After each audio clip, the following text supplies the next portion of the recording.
Bueno, entonces vamos a iniciar este día y nuestra clase pues poniendo en manos de Dios todas nuestras actividades académicas, nuestras actividades laborales, que nos proteja, nos ilumine. Damos un día lleno de bendiciones, nos siga regalando vida, mucha salud, nos dé sabiduría, inteligencia y discernimiento en todas las actividades que vamos a desarrollar en el día de hoy. Nos proteja a nosotros y a nuestras familias. Bajo su bendición y su protección, bajo su manto sagrado y su santa voluntad, pues ponemos en sus manos esta clase y todo el desarrollo de las diferentes actividades en el día de hoy. Amén.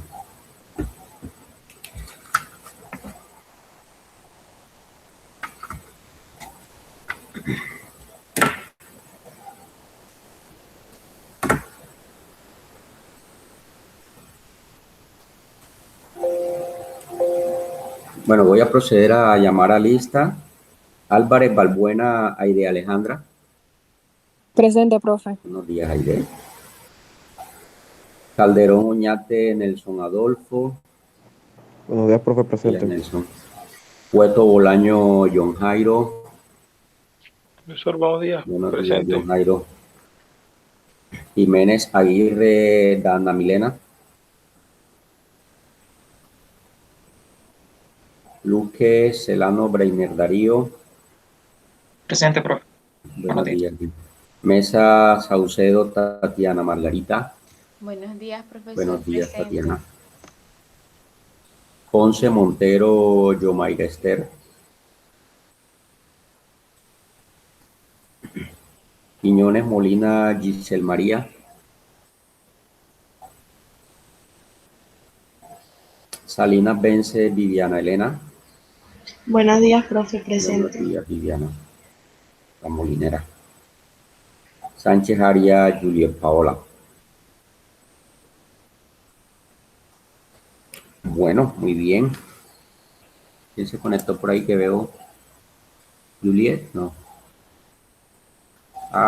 Breiner, pero entonces vamos a terminar, Nelson.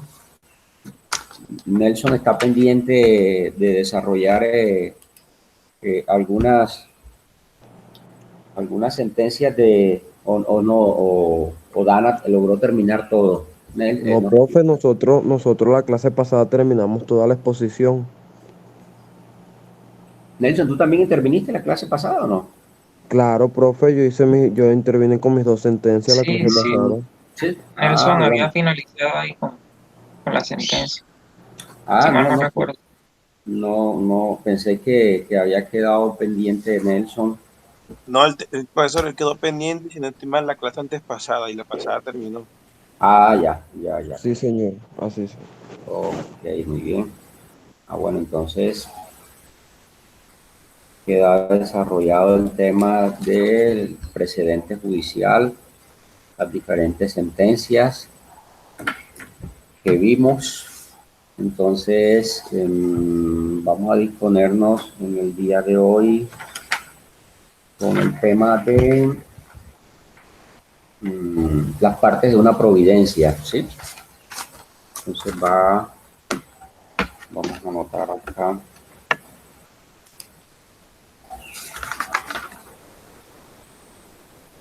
Entonces va Tatiana y Breiner, ¿cierto? Sí, profe.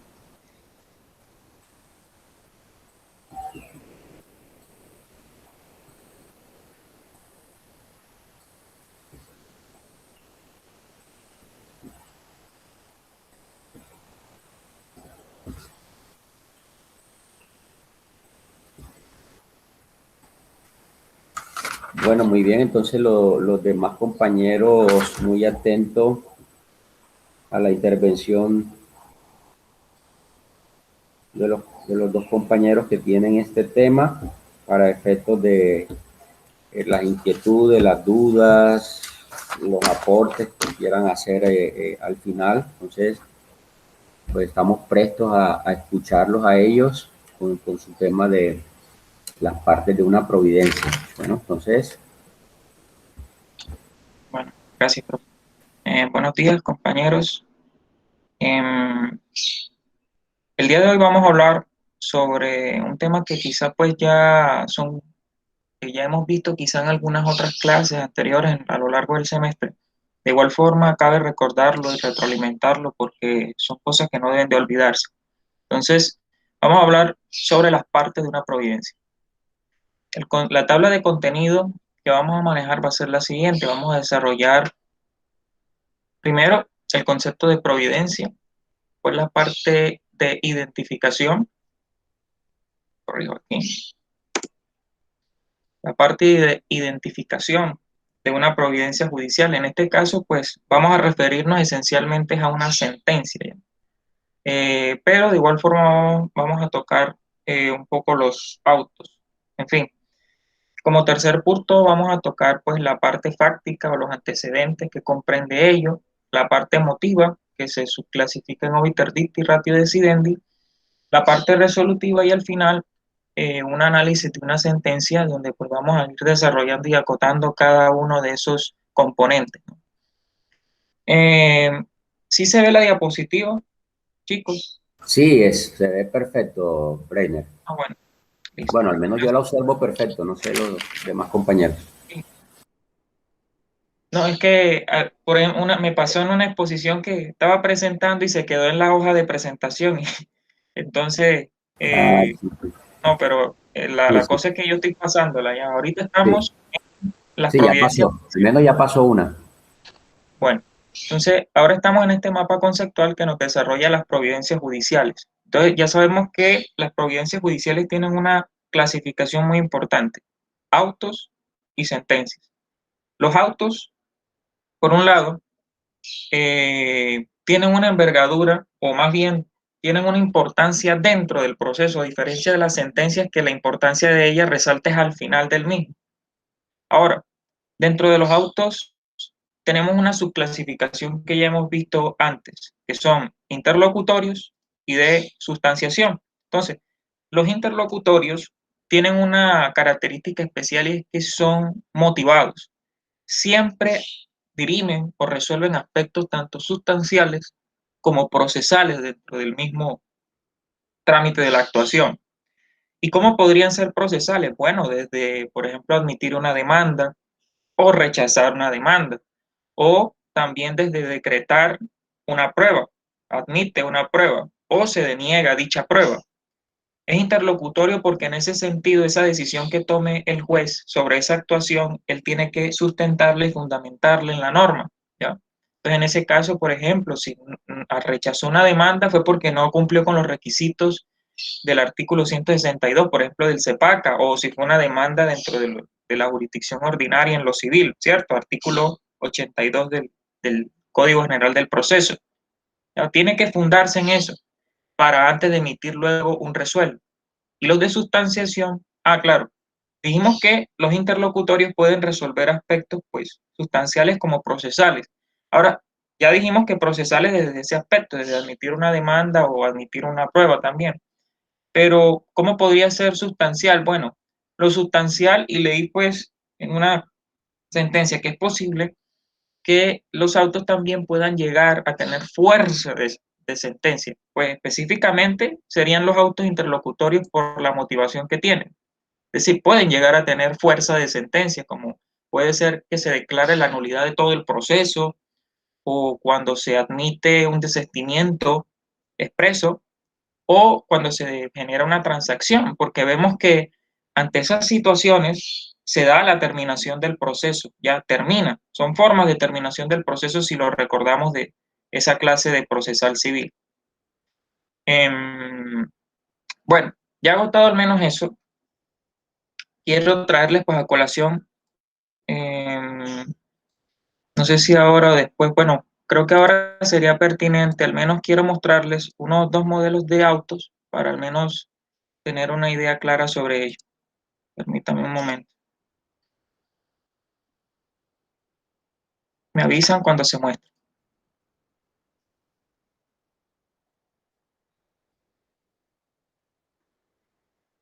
Ya abre dinero. ¿Sí? Bueno.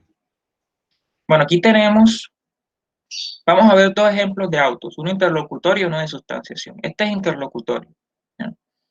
Es un auto que fue emitido por el juzgado de circuito judicial de Cartago, Valle del Cauca. Aquí de igual forma se establece primero el juzgado, el radicado, el medio de control para este caso. Es sobre la admisión de una demanda. Para este caso, una demanda por el medio de control de nulidad y restablecimiento del derecho laboral. Se establecen los demandantes y demandados. Demandante Diana María Gil Vázquez y el demandado es, así por orden jerárquico, cuando se va a demandar en lo contencioso. Entonces, primero la Nación para este evento, segundo luego el Ministerio de Educación Nacional, fondo y el Ministerio de Educación Nacional, y en tercero ahí el Fondo Nacional de Prestaciones Sociales del Magisterio, dándonos a entender de aquí pues está demandando seguramente es una docente, ¿ya? La profesora Diana María Gil Vázquez. Listo, entonces aquí en la primera parte lo que hace es pues básicamente hacer una redacción de un poco los hechos que llevaron a cabo la actuación. Entonces, ¿qué es lo que está pretendiendo en este caso la profesora? Bueno, el juez aquí lo que hace es redactar que está solicitando que se declare la nulidad de un acto ficto o presunto que se configuró esta fecha, el 5 de agosto del 2016, porque le habían negado el pago del derecho de sanción por mora, que está establecida en estas leyes, las 244 del 95 y la 1071 del 2006. Al denegarle ese derecho, pues evidentemente interpone su demanda de nulidad y restablecimiento del derecho.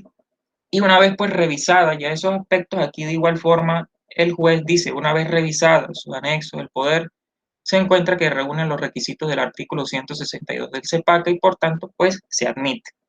Y al final establece un resuelve. Entonces, como primero, pues que va a tener bajo conocimiento este proceso. Segundo, que va a admitir la demanda. Tercero, pues que va a disponer la notificación a los representantes legales de la Nación, al Fondo Nacional de Prestaciones Sociales del Magisterio, específicamente. Se hacen las respectivas notificaciones, para este caso, pues a la gente del Ministerio Público y a la Agencia Nacional de Defensa Jurídica del Estado.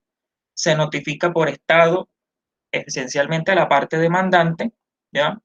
Y también se corre traslado de la demanda, evidentemente, a las demás contrapartes, a todos, tanto a las partes demandadas como a los intervinientes que van a ser el Ministerio Público y la Agencia Nacional del Estado. Se ordena también de igual forma el pago de una caución que son para gastos del proceso y se le reconoce la personería jurídica a la abogada que va a representar a la demandante. Y la parte de acá, notifíquese y cúmplase. Esencialmente eso. Si ven que está bastante motivado, al menos en esa parte. Ahora vamos a ver un auto de sustanciación. Miren, no pasa, es que es más, solo es una hoja nada más. ¿Por qué? Porque nada más lo que hace es resolver un aspecto o acatar una decisión ya al menos dada. Por ejemplo, aquí tenemos, también es una acción de nulidad y restablecimiento del derecho, como demandantes diferentes, Olida y Sotovera, y el demandado, bueno, casualmente también es el Ministerio de Educación, el Fondo Nacional de Prestaciones Sociales. Bueno, aquí la decisión que se toma es obedecer y cumplir, nada más. Este auto de sustanciación es emitido por un juzgado de circuito. Y lo que está haciendo aquí es emitir este auto de sustanciación donde dice obedezca y cúmplase lo resuelto por el Tribunal Administrativo del Valle del Cauca, que sería su superior jerárquico, en providencia emitida esta fecha, a través de la cual aceptó el desistimiento de la demanda y la totalidad de las pretensiones, ordenando archivar las diligencias. Entonces, de ahí como que deducimos que seguramente se interpuso un recurso de apelación, llegó a esa instancia y esa fue la decisión que adoptó el tribunal. Por ende, entonces aquí el juzgado de circuito pues acata esa decisión ya tomada. Y listo. Eso es lo que realmente decide dentro de ese aspecto.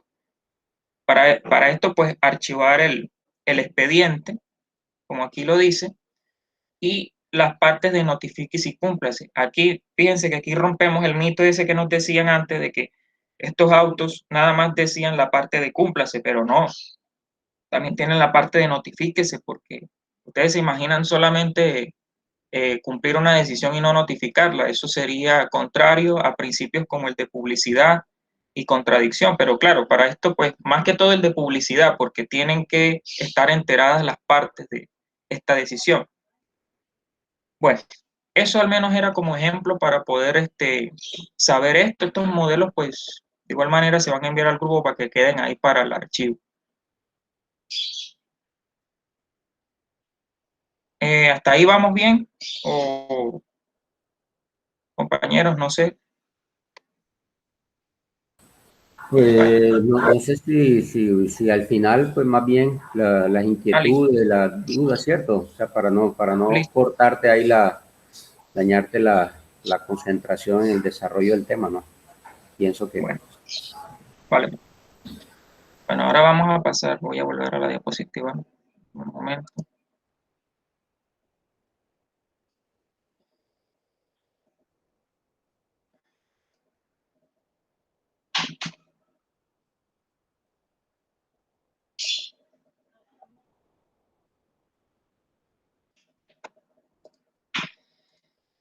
Bueno, ahora ya acotado al menos eso, vamos a ver el siguiente cuadrito, pues donde dividimos entonces las partes de una providencia esencialmente. Entonces, primeramente, ahora ya sabiendo que agotamos la parte de los autos, ahora nos vamos para las sentencias. Las sentencias tienen una estructura un poco más formal.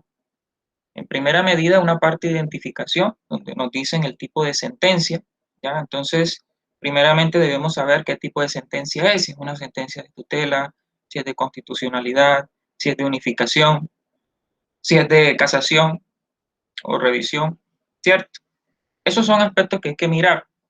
La corporación que les pidió, si fue eh, pues si fue entonces la Corte Constitucional, el Consejo de Estado o la Corte Suprema de Justicia en su defecto. Ya sabemos que pues evidentemente las de tutela y las de constitucionalidad las emite la Corte Constitucional, las de unificación generalmente pues el Consejo de Estado, y las que son pues de casación, revisión, la Corte Suprema de Justicia, dependiendo la sala respectiva, ¿no?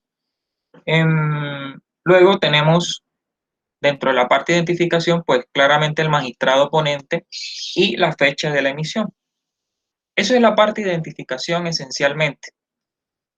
Ahora, también pues se nombran las partes que están interviniendo dentro del asunto o el proceso. Eso también está dentro de la parte de identificación. Debemos de saber quiénes están o quiénes son los actores, los accionantes dentro de ese trámite. Luego tendríamos la parte fáctica o de antecedentes, que esencialmente se enmarca en los hechos del caso, es decir, los hechos que dieron motivo a impulsar la actuación, la respectiva demanda, la respectiva denuncia. Todo eso es lo que respecta a los hechos del caso como tal, pero no siempre van a ser la parte fáctica o los hechos, también van a poder ser, por ejemplo, el estudio de una norma, el estudio de un trámite previo que se desarrolló antes. Por ejemplo, desde que se presentó una acción constitucional, llámese una tutela o una demanda de inconstitucionalidad contra una ley, ¿ya? Entonces, a raíz de eso, lo que se hace es un estudio, primeramente, pues, de los trámites que realizó el accionante. También puede ser así. La parte emotiva, por otro lado, ya tiene una... disculpa. Sí, profe. Antes que continúe, porque después se me puede olvidar, es importante resaltar que antes del desarrollo de la parte fáctica y de antecedentes, hay una parte, tú lo mencionaste como de la parte de identificación, pero está entre la parte de identificación y los antecedentes. Ok. La de... el asunto. Claro. Sí, Sí, claro. El asunto en específico, sí, claro, bro. Gracias. Sí, dependiendo entonces del asunto de que se va a debatir. porque es posible que también, pues, generalmente, incluso uno cuando va a encontrar una sentencia también se desarrollan por temáticas, ¿ya? No siempre por un número, por ejemplo, no siempre, por ejemplo, con T248 del 2016 o C236, pero de igual manera sí establecen el asunto allí, objeto de lo que se va a discutir.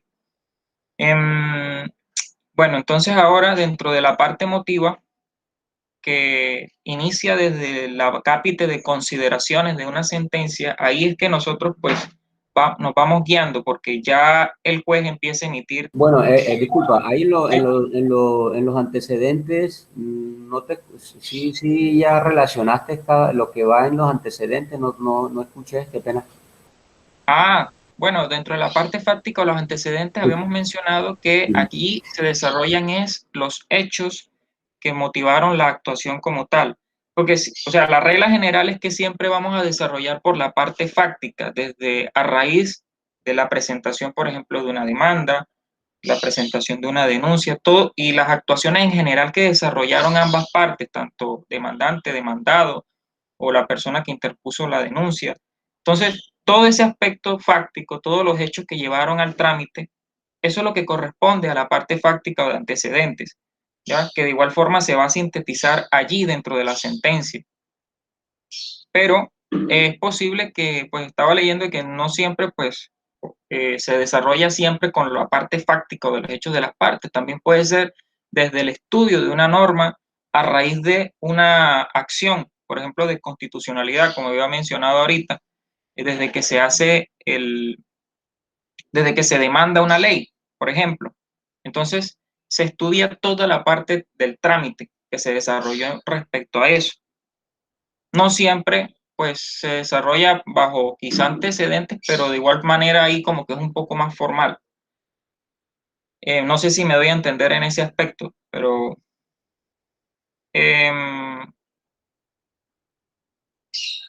De pronto cuando presentes el ejemplo que tienes, sí, que comentaste, se puede sí, entender mejor. Sí.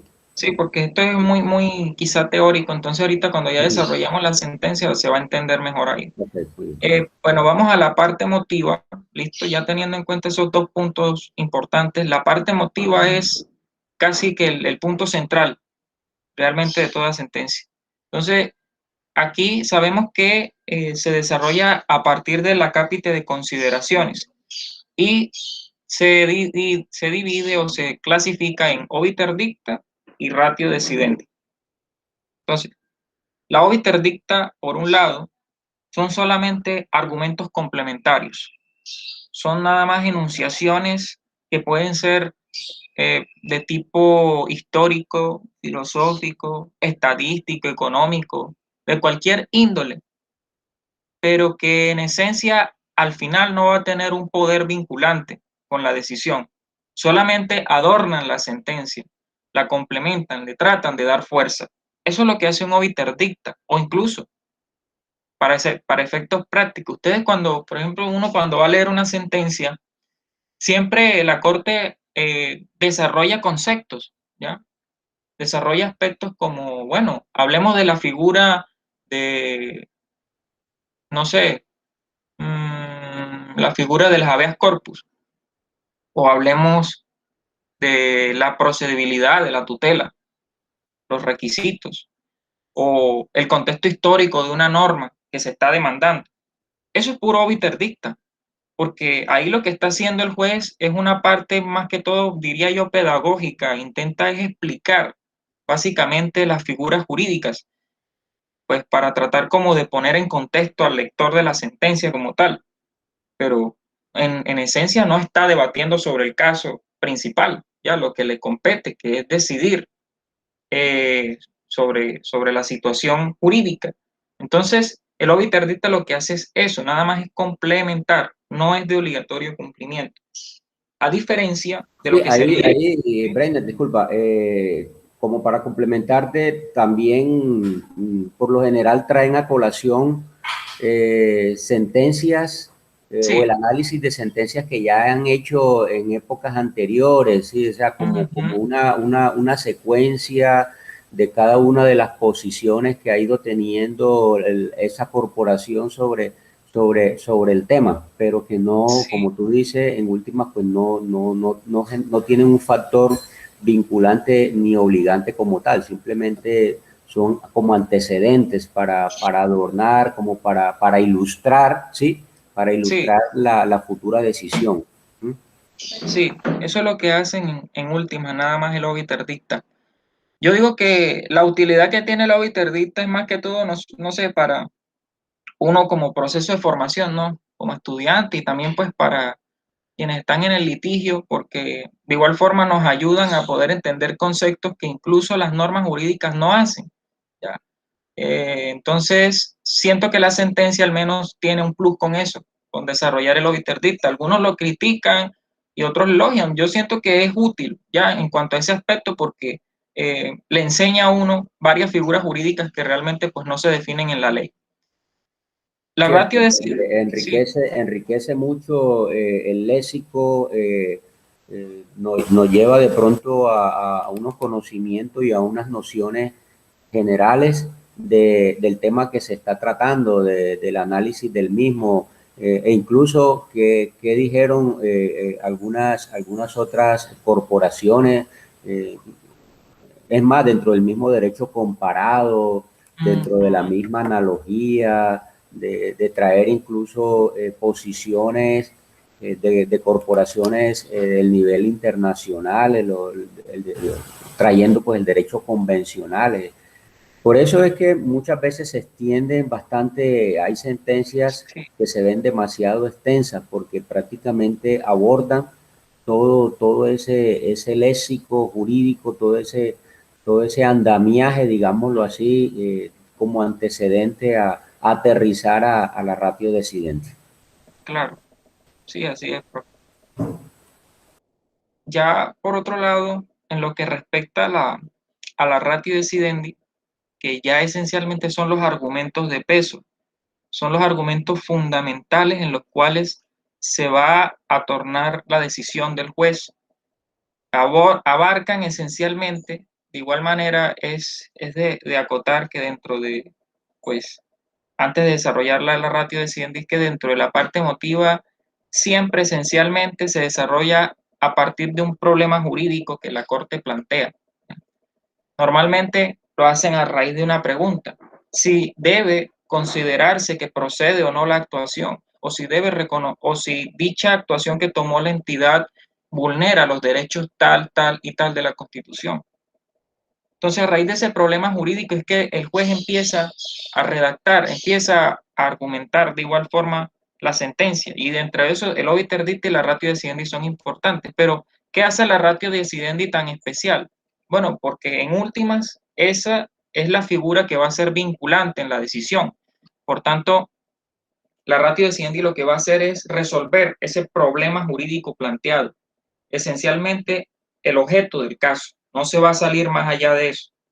Va a tener en cuenta las normas jurídicas que proceden, las figuras que proceden realmente.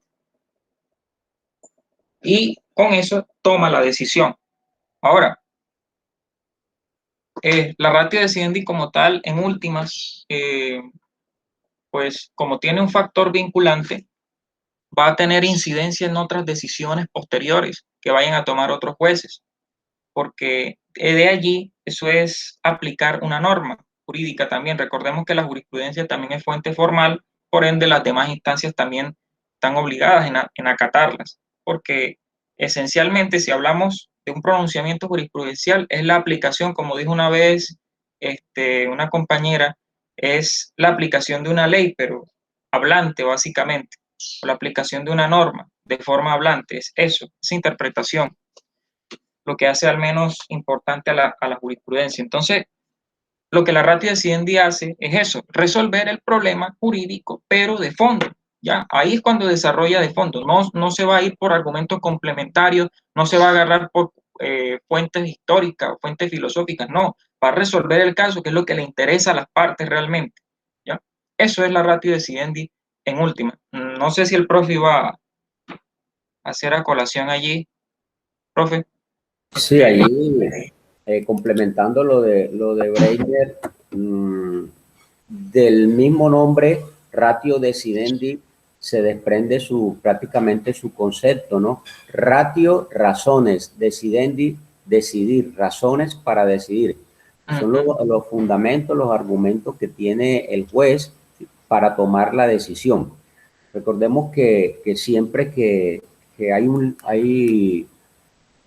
problema por resolver, ese problema jurídico por resolver, es porque hay entrabada una litis, entendiendo que la parte demandante arguye en sus pretensiones y en su fundamento jurídico que le asiste la razón y por ende le solicita al juez que le reconozca ese derecho subjetivo plasmado, contenido en tal norma, y hace un fundamento y un argumento de esa norma, ¿sí?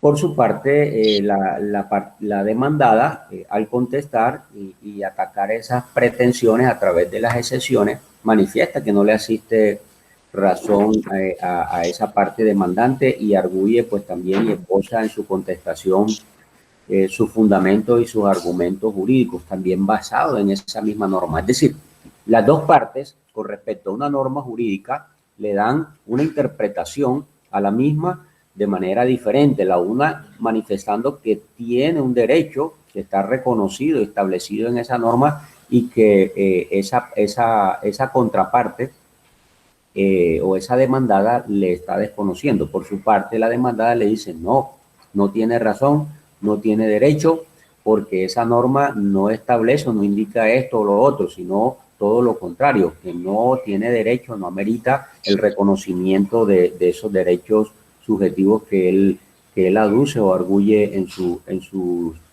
demanda, en sus pretensiones. Entonces, fíjense cómo cada parte le da una interpretación, un fundamento, una argumentación diferente a esa norma. Entonces, ¿qué va a hacer el juez?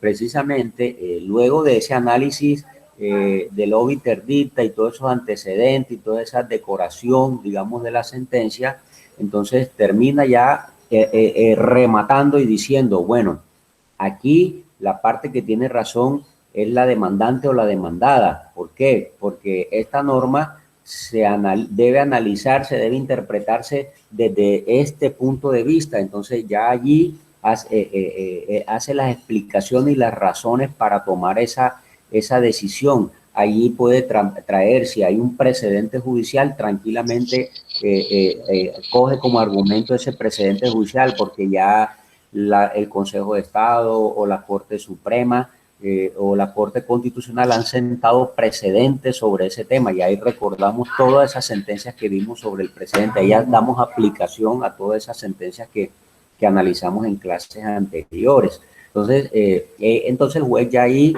dice, no, de acuerdo a los argumentos de la parte demandante, no son válidos por esto y esto y esto.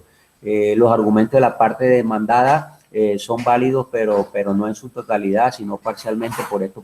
O tranquilamente puede decir, no, aquí ya hay sentado un precedente judicial sobre este tema y por ende me acojo a lo decidido porque no tengo argumento y fundamento para desconocer ese precedente. Recuerden cuando vimos esa partecita también. Entonces, el juez simplemente remata y toma esa decisión con esos argumentos, con esas consecuencias, como ya decía el compañero Breiner, que tiene la ratio decidendi, que es vinculante, que es obligante para las partes, lógicamente. Muy bien, Breiner. Pues. Listo. Sí, profe, buen punto ahí. Ratio decidendi es eso, razones para decidir, a diferencia del obiter dicta que lo traducen como dichos de paso, ¿ya? Entonces ya dándonos a entender de que pues, no son solamente auxiliares, complementarios, esos obiter dicta, listo. Ya dentro de la parte resolutiva, ya que sería el resuelve, ¿qué fue lo que decidió o tomó la Corte? Entonces empiezan a establecer enunciados como declarar exequible o inexequible dicha norma, o condénese, o absuélvase, o también cásese, o no se case la sentencia recurrida. ¿Ya? Entonces, son enunciados que esencialmente vamos a encontrar dentro de la parte resolutiva, ya es la decisión como tal, diríamos al menos formalmente la decisión adoptada por la Corte. De igual manera es importante al menos saber eso, pero claro que la parte resolutiva de aquí, de igual forma, recuerdo un principio que se llama el principio de congruencia. Recuerden que siempre la parte emotiva debe estar en relación con la parte resolutiva, porque si no se vulneraría ese principio, habría una contradicción con tal como la sentencia. Es como, por ejemplo, que dentro de la parte emotiva se nota con la redacción que el juez le va a declarar el derecho, pero en la parte resolutiva, de un momento a otro, sin justificación alguna, se lo deniega. Entonces, evidentemente, hay una violación a ese principio de congruencia. Es importante al menos saber y recordar eso. Sí, porque eventualmente, si la sentencia hace eso, es posible que podamos recurrirla o que en su defecto, si fue una corporación ya colegiada, como la Corte Constitucional o el Consejo de Estado o la Corte Suprema de Justicia, pues se puede interponer, bueno, podríamos interponer una tutela. Esencialmente, si fue ante las corporaciones de carácter ya ordinario, ¿no? Disculpen ahí si menciona la Corte Constitucional. Bueno, de todas maneras, es importante eso, siempre una correlación entre la parte emotiva y la resolutiva para poder decidir. Ahora vamos a pasar ya a lo que sería un modelo de sentencia. Aquí le voy a dar la palabra a mi compañera Tatiana. Una sentencia pues donde va a ir desarrollando y acotando pues al menos todos los aspectos de la misma, va a hacer un análisis. Entonces, voy a apagar un momento el micrófono, Tati, para que no vaya a haber intervención allí. Sí se ve. No, todavía no. Bueno, ahora sí, ya cargó. Bueno, muy buenos días. Continuaremos la exposición hablando sobre una sentencia y dentro de la sentencia iremos identificando pues las partes de la providencia para mayor comprensión del tema. Antes de entrar en contexto a lo que es el análisis de la sentencia, me gustaría hacer como una definición corta del tema central. Pues el tema central de esta sentencia es el régimen de transición. Este régimen fue creado por la Ley 100 de 1993, específicamente en su artículo 36, el cual viene a garantizar los derechos adquiridos y las exigencias legítimas de los afiliados con respecto a las pensiones, al derecho a pensionarse con normas o reglas anteriores a la vigencia de esta ley. Ya luego en el desarrollo de la sentencia, mientras vaya explicando, iré desarrollando un poco más lo que es este régimen, sus requisitos para ser beneficiario y demás. Pero quería dejar eso claro ahí para mayor comprensión del tema. Bueno, pues en primera medida, la primera parte que tenemos en esta sentencia es la parte de identificación. Tenemos primero el número de sentencia, que es la T090 del 2018.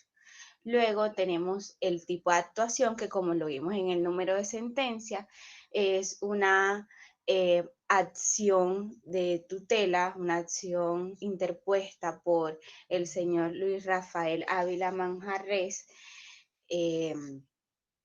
contra la Secretaría de Educación Distrital de Barranquilla, Colpensiones y Fiduprevisora S.A, por considerar que se le están violando sus derechos al mínimo vital, al debido proceso, a la seguridad social y a la vida digna, al haberle negado su pensión, aún cumpliendo con los requisitos para ser un beneficiario del régimen de transición.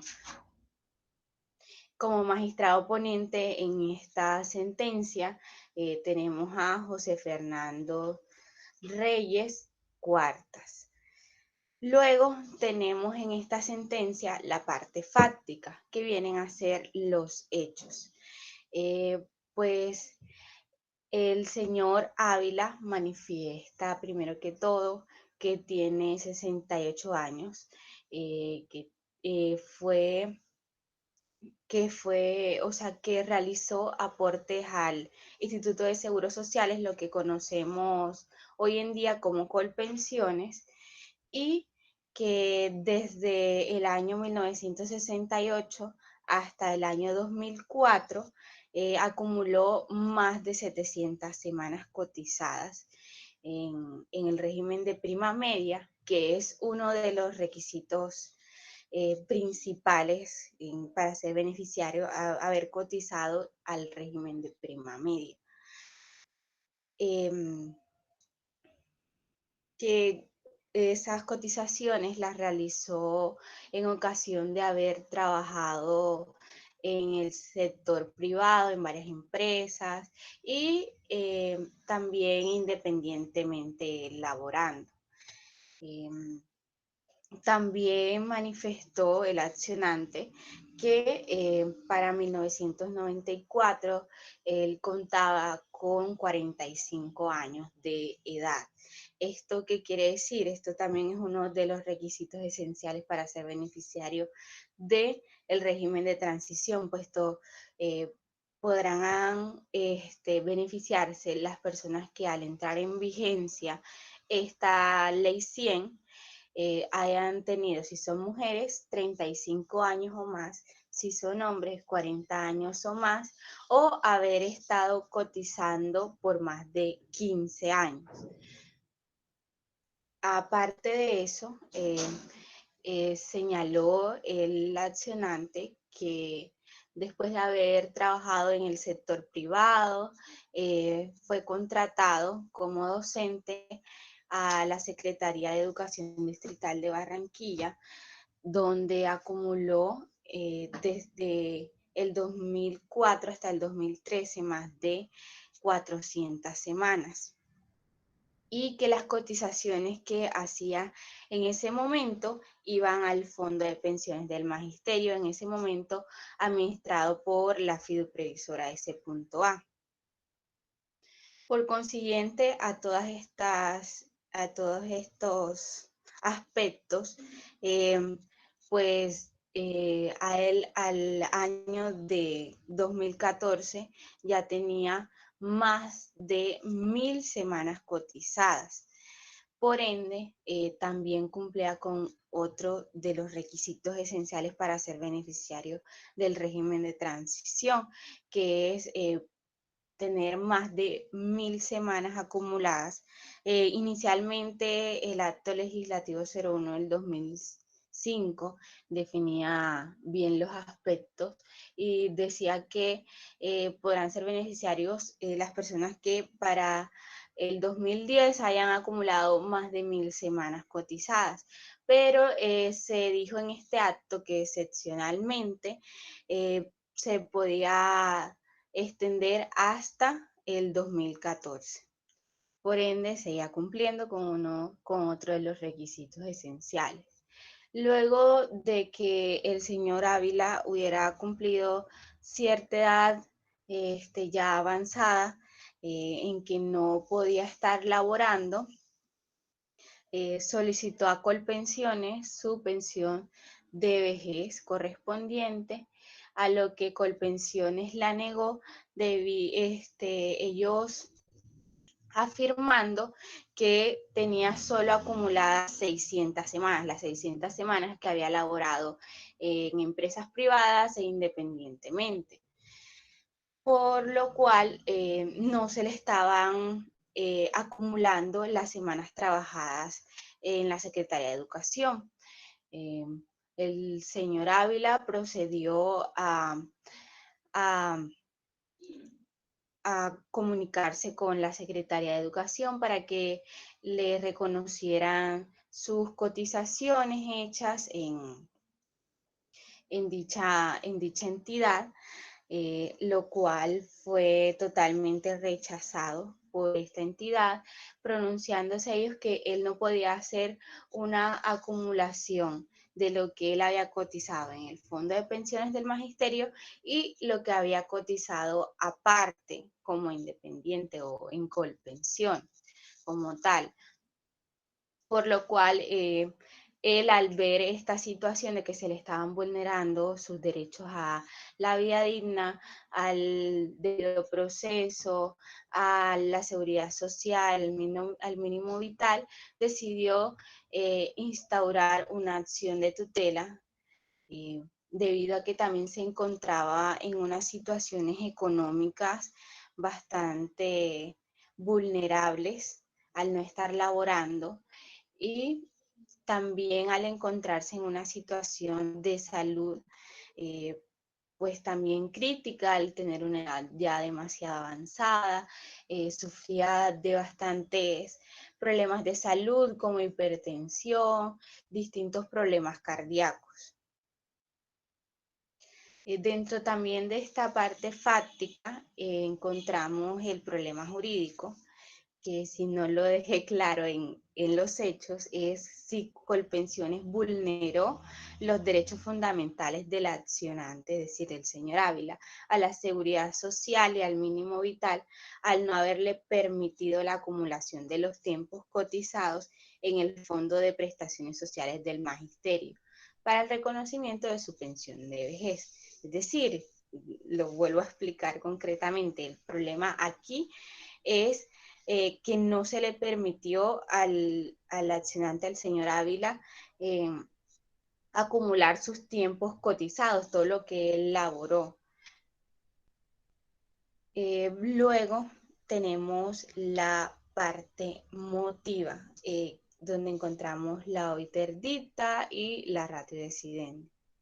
Dentro de la obiter dicta tenemos el análisis que hace la Corte Constitucional sobre la procedencia excepcional de la acción de tutela para el reconocimiento de pensiones, porque como bien sabemos, generalmente la acción de tutela no procede para el reconocimiento y pago de prestaciones sociales.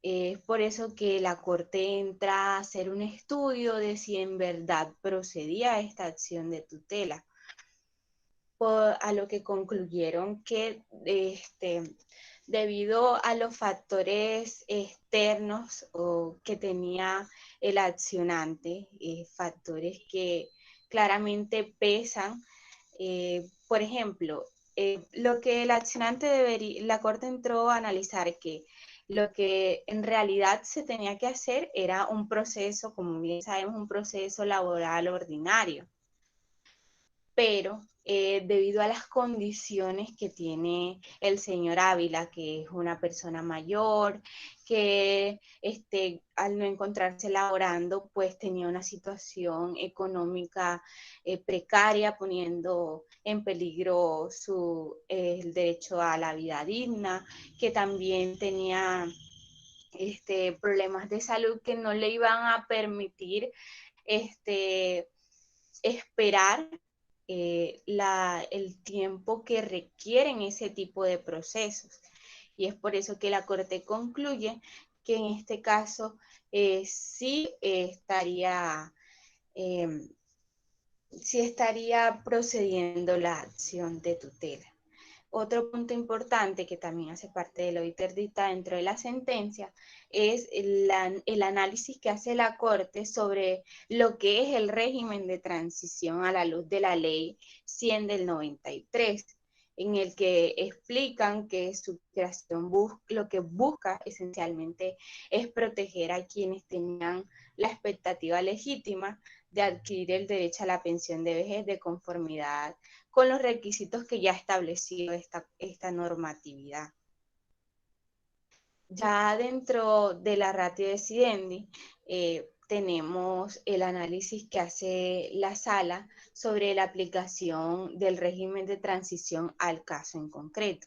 Es decir, la Corte hace todo un análisis desde contar todas las cotizaciones, la edad en la que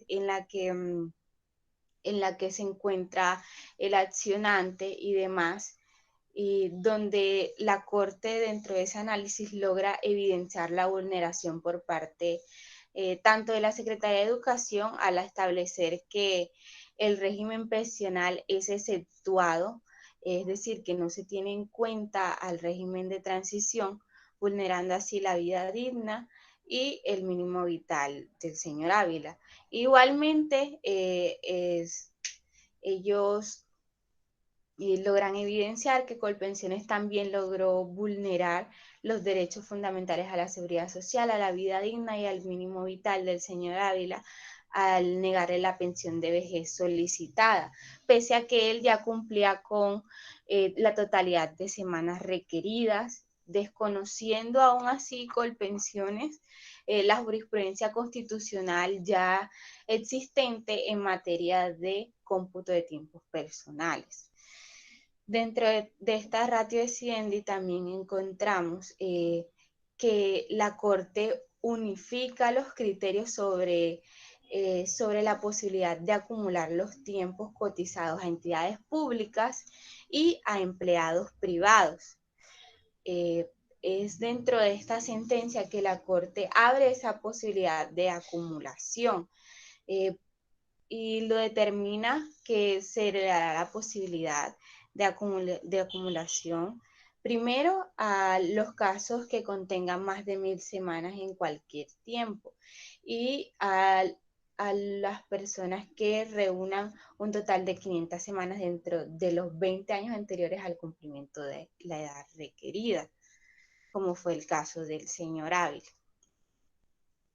Ya por último tenemos la parte resolutiva que viene a ser el resuelve que hace la Corte, la sentencia que dicta la Corte, que es conceder el amparo de los derechos fundamentales a la seguridad social, al mínimo vital y a la vida digna del señor Luis Rafael Ávila en los términos impuestos en esta providencia. Segundo, ordenar a la Secretaría de Educación Distrital de Barranquilla que en el término de 5 días siguientes a la notificación de esta providencia proceda a emitir y enviar a Colpensiones el bono de clase T correspondiente a los aportes del señor Luis Rafael Ávila Manjarrés en el Fondo de Prestaciones Sociales del Magisterio.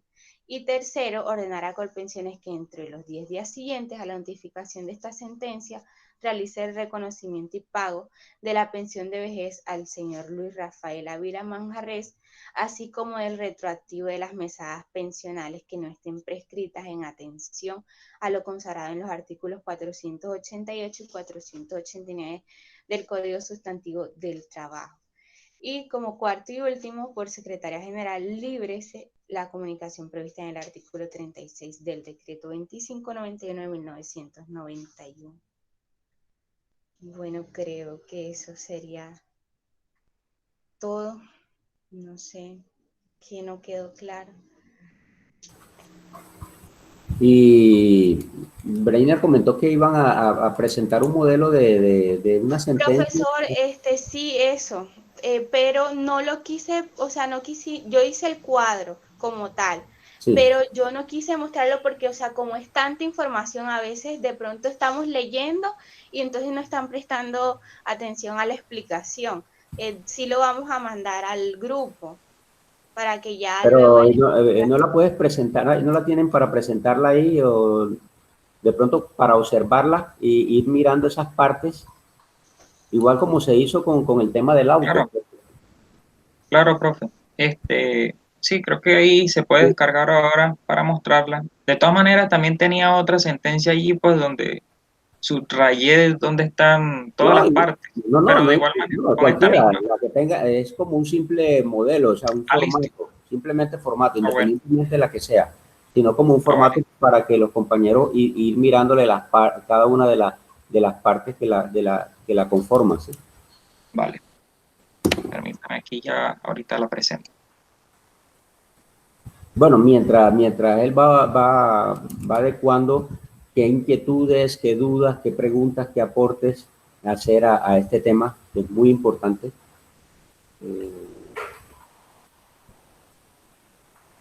Es bueno saber, conocer este tema, esa clasificación de las providencias, esa división que explicó Breiner al inicio entre que las providencias se dividen en dos, en autos y en sentencias, que los autos se dividen a su vez en dos, y que explicó la definición o conceptualización de cada uno de esos autos entre el interlocutorio y el auto de sustanciación o de cúmplase. A ver, de pronto como acotar ahí con respecto al tema del auto de sustanciación o de cúmplase. Anteriormente, estas clases de autos, por lo general al final se le colocaba el término cúmplase, simplemente, es decir, son autos que dan una orden, por lo general el secretario, una orden de cumplimiento inmediato, que no requiere ninguna argumentación, ninguna sustentación ni nada, simplemente dar una orden para que sea cumplida.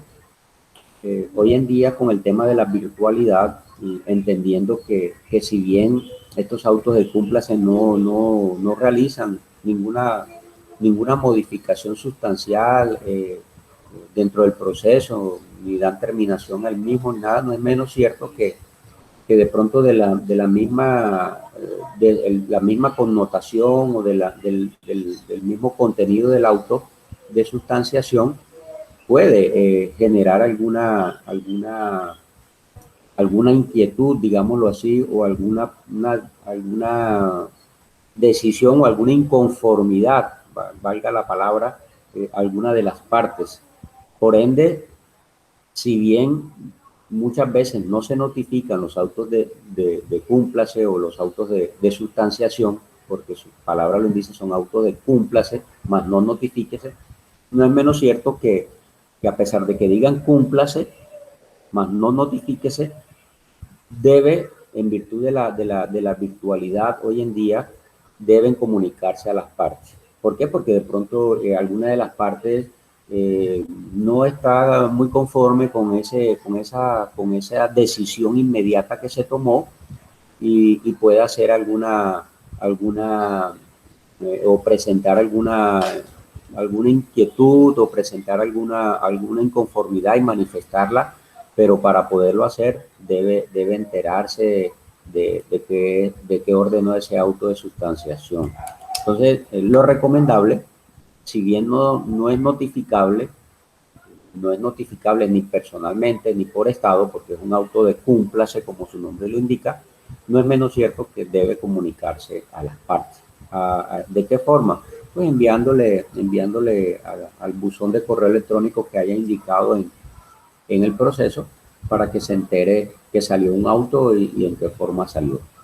¿Por qué? Porque puede ocurrir que, por decir algo, en un auto de cúmplase, como el ejemplo que colocó Breni ahí del obedézcase ese, obedézcase la decisión tomada por el juez de segunda instancia, y en consecuencia puede ordenar el archivo del proceso. Aparentemente no tiene ninguna connotación ni genera ninguna situación, ¿sí?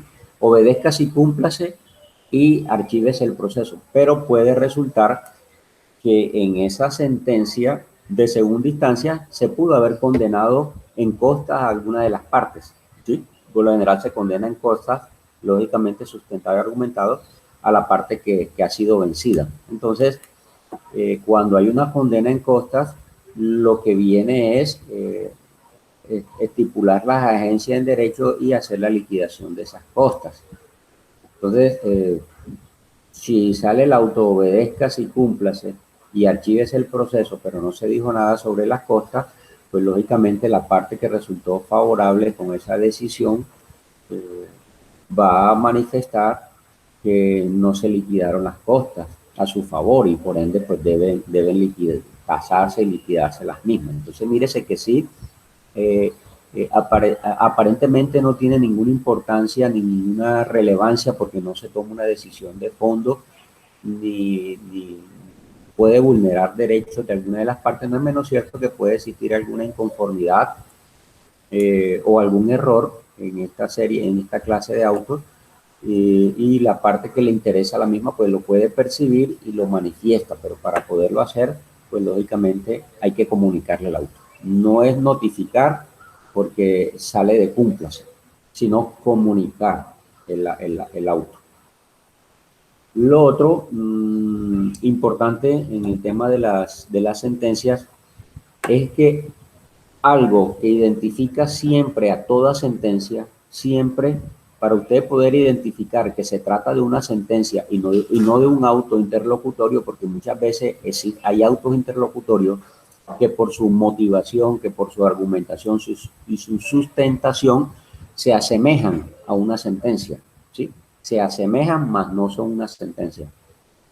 ¿Qué identifica en la parte formal a un auto interlocutorio de estas características con una sentencia?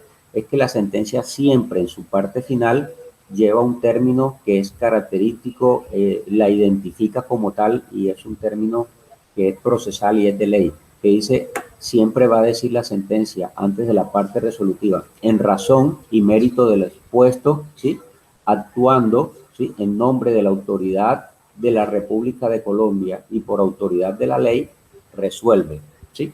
Que siempre que se trate de una sentencia, ustedes van a ver esa frase que identifica y caracteriza a una sentencia y que de manera formal, ¿sí? La diferencia de un auto interlocutorio que en determinado momento puede tener las mismas características de una sentencia, porque puede tranquilamente un auto interlocutorio poner fin a un proceso, como ya decía Breiner, como explicaba muy bien en su momento. Entonces, sí, aquí estamos viendo ya, bueno, puede ir explicando, sí, Tatiana, van despacio y van Breiner, explicando. ¿vas a mostrar tú la ficha o la muestro yo?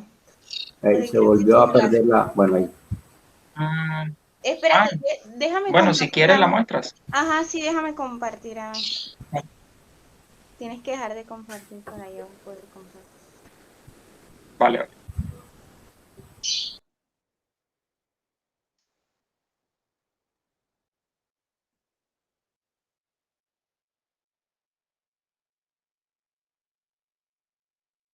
Mientras ellos cuadran ahí, no sé si qué compañeros tienen alguna duda, alguna inquietud, algún aporte que hacer. Ahí ven, sí, ahí se ve.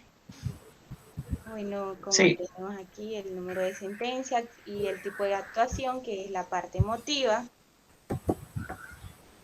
Estas dos comprenden la parte emotiva. La parte de identificación. Luego tenemos los hechos, la parte emotiva. Me avisan si voy bajando, si quedo. Todo esto ya lo expliqué. Allá arriba. ¿Subo? No. Acá, qué pena. Ah, ok. sí. Seguimos en la parte emotiva.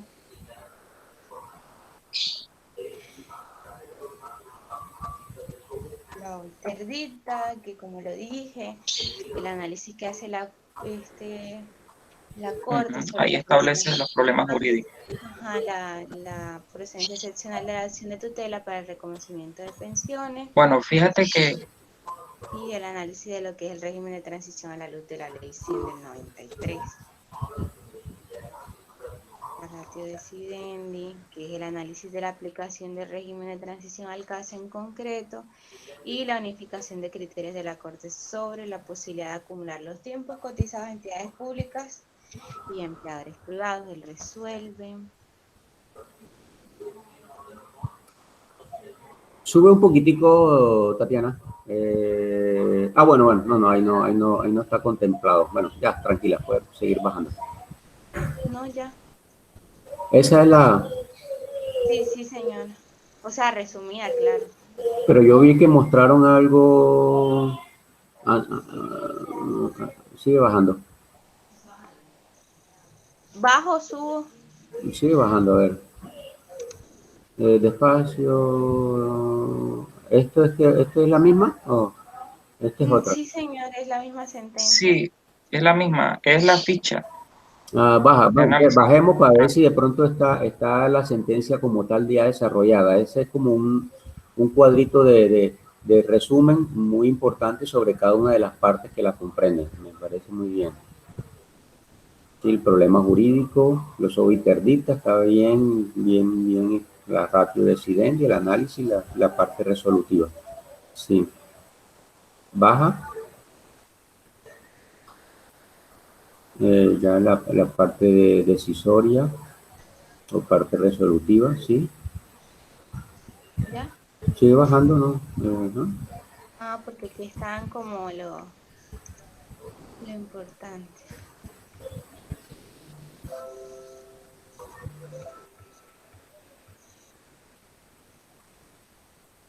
Baja, baja, lo voy a ver, dale. Sí, es como, eso ya es un resumen, me imagino, sí. Sí, Un como resumen. cosas importantes. Eso es obiter, puro obiterdita. Mira, todo eso, todo ese Sí, resumen es puro obiterdita, todo eso. Mira, la sentencia C, mira, en el acto legislativo 01, en la sentencia C 596 del 97, se va haciendo como sí, eso ya un lo sé. recuento histórico del tema, ¿no? Sí. ¿Ahí termina? No. Sí, ya. Ahí no, no hay más hacia abajo, no hay más nada. No, ya. Bueno,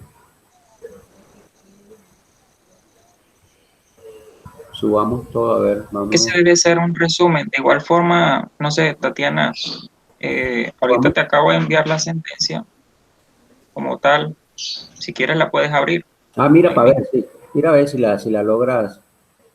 Ok. Esto es muy Ahí te la importante, envié. este resumen es importante porque ahí está todo lo que ustedes analizaron sobre cada uno de los aspectos que comprenden una providencia. Sino que sí me gustaría mirar ese ejemplo de la sentencia ya como tal. Sí, claro. Ujú. De igual forma, profe, acá tengo otra. Pues también tenía pensado si alcanzaba el tiempo y sí nos alcanza. Para mostrarles una Tiene, sentencia, pues muestra lo que sí, me mandaste. Presente eso. No, la que tenga, sí. cualquiera. O sea, simplemente es Ah, bueno, el bosquejo listo, formal, es el bosquejo formal. listo. Me presento entonces una diferente. Sí, sí, no, no, Ah, eso no interesa, no, cualquiera, eso no, eso es correcto. Bueno, mira, Bueno, esa es la... esa ujú, es la sentencia. ujú. Bueno, ya aquí, mira, aquí ya despacio, ahí está explicado todo lo que más arribita sube un poco, no, sube, bueno, ahí comienza, ahí comienza. Ahí observamos, ¿sí? Esta parte, la parte de la presentación como tal, del reconocimiento de la misma, bajemos. Ujú, despacio. Mira, este es el asunto, por lo general, algunos lo colocan, otros no lo colocan, ¿sí? El asunto de la sentencia, que es el asunto, pero aquí dice sentencia, ellos lo utilizan sentencia, pero es el asunto. Luego los antecedentes, vamos bajando, hechos, los antecedentes, mire que va, hechos, para que tengan muy en cuenta eso y el orden.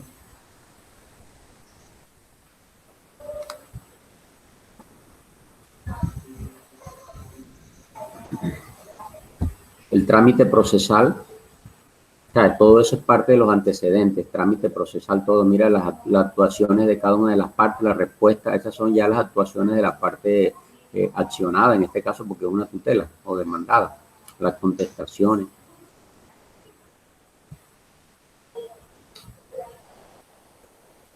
Todo eso son antecedentes, Puro aspecto de trámite que todo se hizo trámite, puro anteriormente. antecedentes. ¿No? Vamos bajando, no hay problema. Y ahí mira ya todos esos antecedentes, las decisiones de primera instancia, que dijo el juez de primera instancia, la impugnación que se presentó contra esa decisión, y luego ya la segunda instancia, el juez de segunda instancia que conoció las pruebas obrantes en el proceso.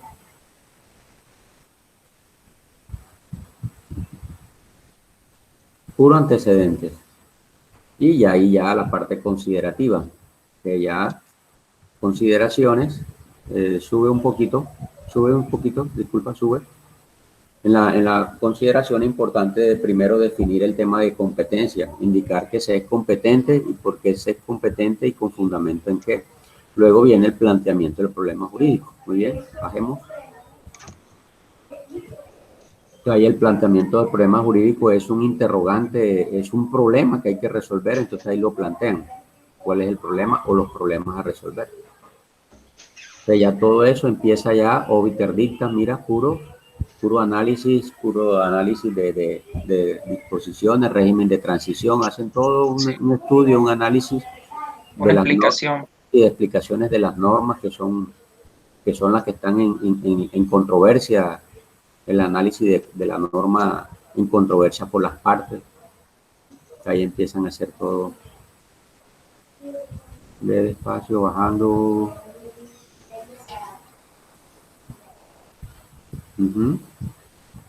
Sigue bajando, todo eso es puro obiter dicta, puro, para un momento ahí, ya el caso Para eso de concreto, ratio entonces decidencia. ya plantean nuevamente el caso a analizar o a estudiar. Entonces ya en el caso concreto ya comienza a analizarse, a revisarse el obiter, la ratio decidencia. ¿Sí? Ya aquí ya comienza ya el argumento, la sustentación de la Corte para tomar la decisión. O sea, aquí ya va tomando todo eso. Entonces, ¿qué trae a colación en la ratio decidendi? Pues todos esos argumentos que dijo en los obiter dicta, entonces ya aquí los concreta para determinar a quién le asiste la razón. ¿Sí? Entonces ya aquí, mira, empieza a hacer el resumen de los tiempos servidos por la persona, ¿sí? Tiempos cotizados, ya a lo concreto, al caso concreto como tal, ¿sí? Ya aterriza en el caso concreto para tomar la decisión. ¿Sí? Correcto, ahí va, ya todo esto es ratio decidendi, ya va analizando, verifica los requisitos, si realmente los cumplió o no los cumplió, analiza los tiempos,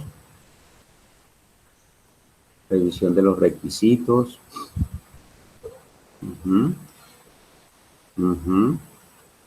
Todo eso es revisión de requisitos, dónde trabajó la persona, en qué entidades, mira, ahí va cada uno de los periodos, el tiempo cotizado y la conclusión, correcto. Sí.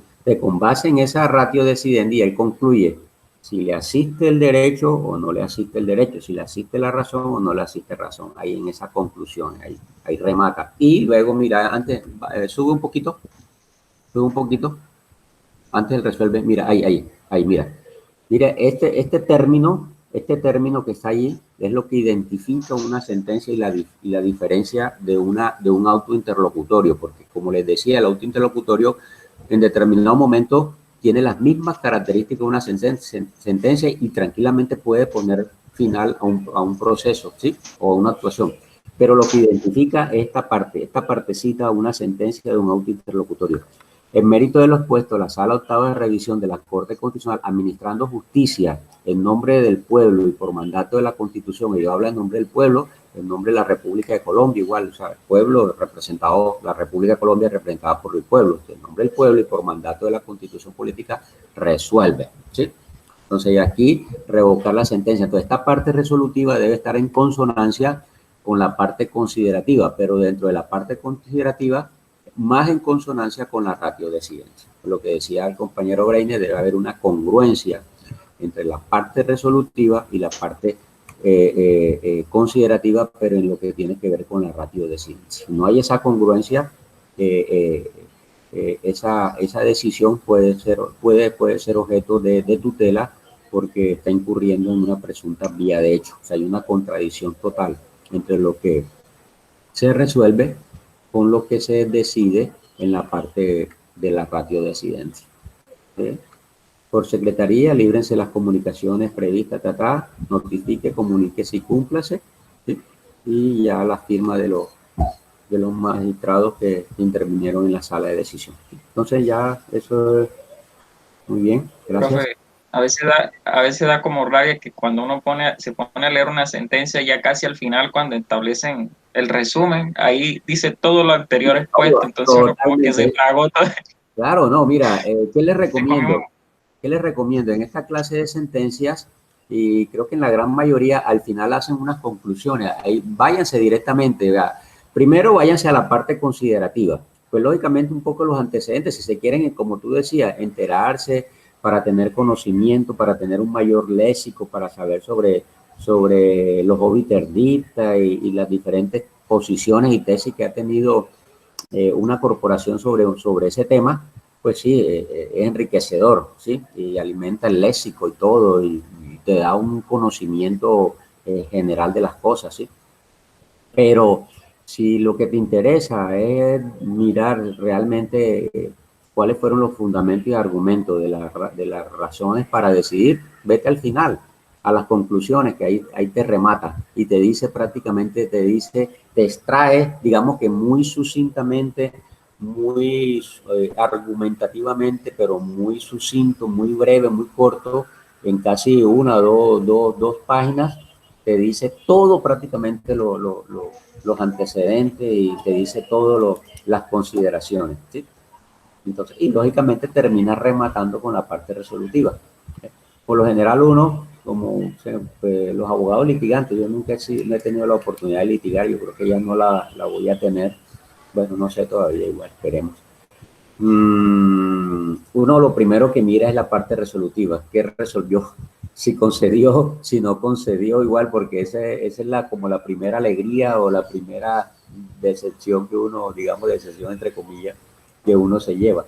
Y luego, pues sí, si le fue favorable, pues entonces sí se va a mirar esa parte considerativa, a mirar esas conclusiones o esos argumentos para tomar esa decisión, ¿sí? Pero por lo general siempre uno como abogado, uno ve en los litigantes, ¿qué decidió? O sea, lo primero que te pregunta es, ¿qué decidió? ¿Qué salió? ¿Concedió? ¿Negó? ¿Confirmó? ¿Revocó? ¿Modificó? En fin, etcétera, etcétera. Entonces, pero sí, en esas partes de conclusiones prácticamente está condensado todo ello, lo anterior. ¿Por qué les quiero manifestar esto? Porque ya vamos a entrar a analizar a partir de la siguiente clase toda una serie de sentencias, la mayoría sentencias de unificación del Consejo de Estado sobre temas específicos, ¿sí? Y sobre medios de control específicos, que ya yo se las asigné, se las di, se las distribuí y creo que ya les di a la gran mayoría cada una de esas sentencias. Entonces, es para que ustedes dirán, profesor, pero es que analizar 4 o 5 sentencias entre 2 personas, mire, no, o sea, vayan, analicen directamente eso, que la parte considerativa y al final las conclusiones y la van a entender facilito, ¿sí? O sea, con ellos no se van a confundir tanto, ni se van a enredar tanto, ni se van a embolatar, ni van a tener que leer 40, 50, 60 folios que tiene una sentencia de estas, ¿no? O sea, váyanse a la parte, a las consideraciones, y en las consideraciones te hacen un resumen tanto de los hechos como de las pretensiones, como de la contestación y de las excepciones, y de las partes intervinientes y del Ministerio Público si conceptuó en la misma. Entonces, no se agoten tanto leyendo todos los obiter dicta ni toda esa serie de antecedentes que ahí se van como unos 10 folios, ¿no? No se agoten tanto en ello, váyanse concretamente a las consideraciones, que ahí entienden los antecedentes, entienden los hechos, entienden las pretensiones, el problema jurídico, está planteado todo ahí y es más fácil. Y si se quiere más fácil, pues se van ya al final, antes de rematar con la parte resolutiva, y ahí encuentran las conclusiones y la van a entender facilito, ¿sí? La van a entender mucho más fácil. Entonces, es la recomendación, por ello la importancia de este tema de las partes de la providencia, porque es la recomendación que les quiero hacer a los grupos siguientes que van a analizar estas sentencias sobre diferentes medios de control y temas específicos, y a ustedes hacia futuro, o sea, y en otras materias y hacia futuro, no se pongan a leer toda esa, digamos que entre comillas, carretas, digamos, de obiter dicta, pues tampoco es que sean carretas, porque vuelvo y repito, si tú quieres alimentar tu léxico, tener una mejor argumentación de antecedente de cada una de las posiciones de las altas cortes sobre ese tema, pues lógicamente léetela todos los obiter dicta, cada una de las posiciones cambiantes y variantes en el tiempo, entonces te enriquece tu léxico y todo, pero igual yo pienso que para el tema de nosotros, pues invitarlos a que se vayan completamente a la parte considerativa, pero específicamente a lo que es el tema de la ratio de decidencia, ¿sí? Porque allí vuelven a tocar ya, pero muy sucinto y muy corto, el tema de los antecedentes, pero ya para rematar y para tomar la decisión. ¿Sí? Ok, no sé qué dudas, qué inquietudes, qué aportes, qué hacer al tema. Gracias, Brainer, gracias, Tatiana, por su intervención, por su análisis, su explicación muy bien sobre el tema. Listo, A ver, profe. demás compañeros que tienen que comentar, decir, ¿no? Todo claro, entendible. Bueno, Profe, ¿sí? quería preguntarle cómo haríamos para la semana siguiente. Esto, ahí va. Es semana de parciales, no sé, yo le había propuesto inicialmente que lo hiciéramos después de esa semana, pero si ustedes quieren, como es en la mañana, si quieren lo hacemos el próximo martes y una vez salimos de ellos, si no, no están tan atareados el lunes o el mismo martes en otras materias, lo vamos a hacer en la misma forma, vamos a conectarnos todo y vamos a, a preguntar en la forma como lo hicimos en el primer corte. A todos les fue muy bien y pienso que son poquitos y lo evacuamos rápido. ¿Sí? ¿Te parece? Usted no sé si Profe, ¿y lo qué hacemos temas entrarían? todo lo visto en el segundo corte. Todo lo que Y es el tema sería de desde, precedentes. Creo que hemos visto que sí, puro con los precedentes judiciales y lo de hoy, la parte de la sentencia, de la providencia. Solo las sentencias que analizamos dentro del tema de precedentes y las partes de la providencia, lo de hoy. No sé, ¿qué opinen ustedes si lo hacemos el martes, si no están tan atareados en otras materias o algo, salimos de ello o lo dejamos para el martes de más arriba? ¿Qué opinan? bueno, Profe, no dámoslo sé. el martes que viene. Sí, profe, este martes que viene. Bueno, Bueno, ya van tres de 10, Yomaira. Profe, este martes, porfa. Ah, Este, este martes es mejor, terminamos eso. bueno, 4, Yomaira. ¿Qué dice Dana? ¿Qué dice Viviana? ¿Qué dice Tatiana? ¿Qué dice John Jairo? Sí, profe, este martes Sí, está profe. bien.